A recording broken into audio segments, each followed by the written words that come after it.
In the dark, foggy streets of London's Whitechapel district, a shadowy figure lurked in the late 1800s, leaving a trail of horror and mystery that lingers to this day. The terror was almost palpable, a chilling whisper in the night that turned the bustling East End into a place of dread. This was a time when the city was held in the icy grip of an unidentified menace, a phantom who would become known as Jack the Ripper. This notorious serial killer, whose identity still remains shrouded in mystery, struck fear into the hearts of Londoners with an unprecedented reign of terror that spanned from August to November 1888. During this time, the streets of Whitechapel became a hunting ground for this savage predator, who ruthlessly claimed the lives of at least 5 women, all of whom were unfortunate enough to cross his path. The victims, known as the Canonical Five, Mary Ann Nichols, Annie Chapman, Elizabeth Stride, Catherine Eddowes and Mary Jane Kelly were all women who lived on the fringes of society, making their living through prostitution. This grim reality of the poverty-stricken and overcrowded area made them easy targets for the killer.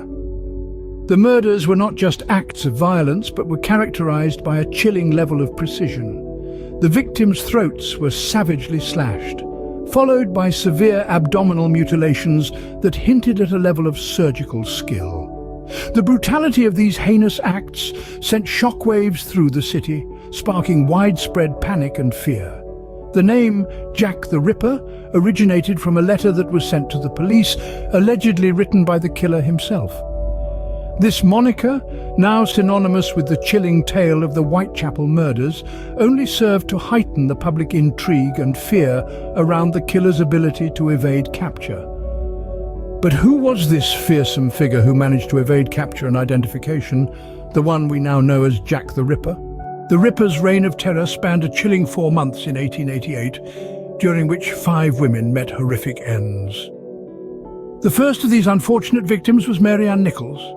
Her life was tragically extinguished on the last day of August 1888. She was found with her throat slashed twice, and her lower body had been horrifically mutilated with a surgical precision that hinted at the killer's familiarity with human anatomy. A week later, on the 8th of September, Annie Chapman met a similar fate. Her throat was also cut deeply, and the post-mortem mutilations inflicted were even more severe than those endured by Mary Ann Nichols. The removal of her uterus, in particular, suggested a level of surgical knowledge that was both chilling and perplexing. The month of September held more terror. Elizabeth Stride and Catherine Eddowes were both murdered in the early hours of the 30th. Stride's body was discovered with a single slash to the throat, but without the abdominal mutilations that had characterized the previous killings. Some theorized that the Ripper was interrupted before he could complete his gruesome ritual. Eddowes, however, suffered the full extent of his savagery. Her throat was cut and her abdomen was ripped open. The killer removed her kidney and part of her uterus, leaving her body in a state of grotesque disarray. The final victim in this macabre series was Mary Jane Kelly. On the 9th of November, she was found in her room, her body mutilated beyond recognition. The sheer brutality of this final act was a horrifying crescendo to the Ripper's symphony of violence. Each murder was marked by a chilling consistency. The victims were all women, most were prostitutes, and all had their throats slashed. But it was the post-mortem mutilations executed with a surgeon's precision that set these killings apart. This level of calculated brutality suggested not just a killer, but a monster prowling the shadows of Whitechapel, selecting his victims with a cold, methodical detachment. As the body count rose, so did the fear. The streets of Whitechapel, once teeming with life, became eerie ghost towns after dark. Every shadow held potential danger, every stranger a potential killer. With each new victim, the panic escalated, the dread deepened. In the wake of these heinous acts, fear and panic swept through the city, each new murder intensifying the dread. The city was in the grip of a nightmare, the spectre of the Ripper lurking in every corner. And as the days turned into weeks and weeks into months, the terror held fast, a grim reminder of the 5 women who had met such horrific ends. Despite the widespread fear and the efforts of law enforcement, the Ripper remained as elusive as a wisp of fog.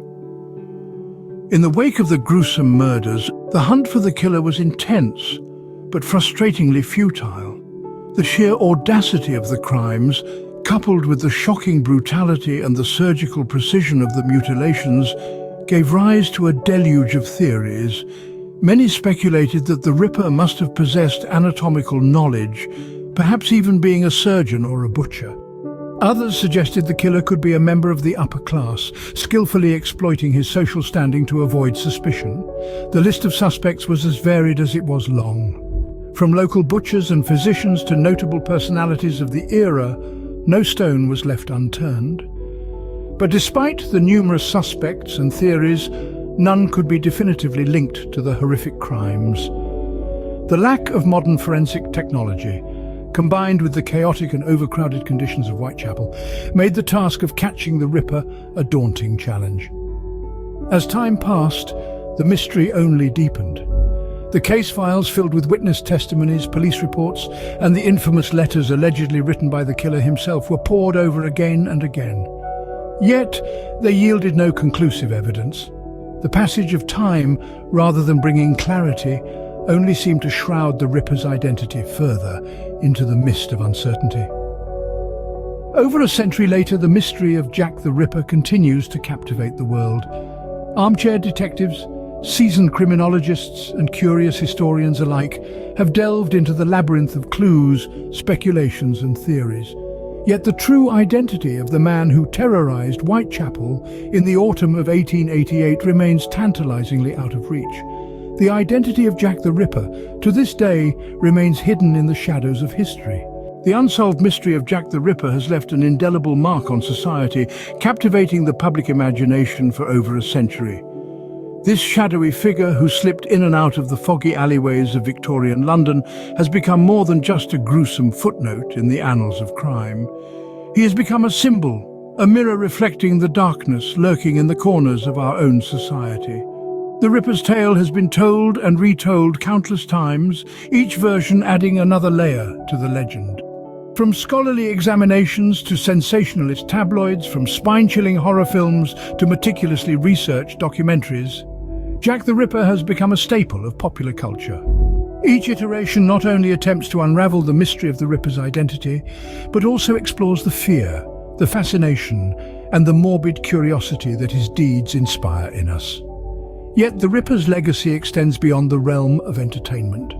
His story serves as a stark reminder of the stark socio-economic disparities of the time. Whitechapel, the Ripper's hunting ground, was a district marked by overcrowding, poverty, and despair.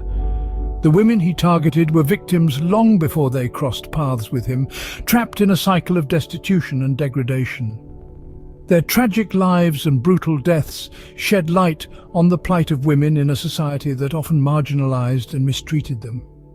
The Ripper's crimes also exposed the limitations of the policing methods of the time. Despite the tireless efforts of Scotland Yard, the Ripper remained elusive, slipping through the cracks of a system ill-equipped to deal with such a cunning adversary. This failure to bring the Ripper to justice led to widespread public disillusionment and criticism, prompting significant changes in policing and investigative techniques. Moreover, the Ripper case brought to the fore the role of the media in shaping public perception. The lurid details of the murders, the taunting letters allegedly from the killer himself, the relentless coverage all contributed to a climate of fear and fascination. The Ripper was not just a killer, he was a media sensation, a grim celebrity in the burgeoning age of mass communication. In the end, the enduring legacy of Jack the Ripper lies not in the gruesome details of his crimes, but in the questions they raise about our society.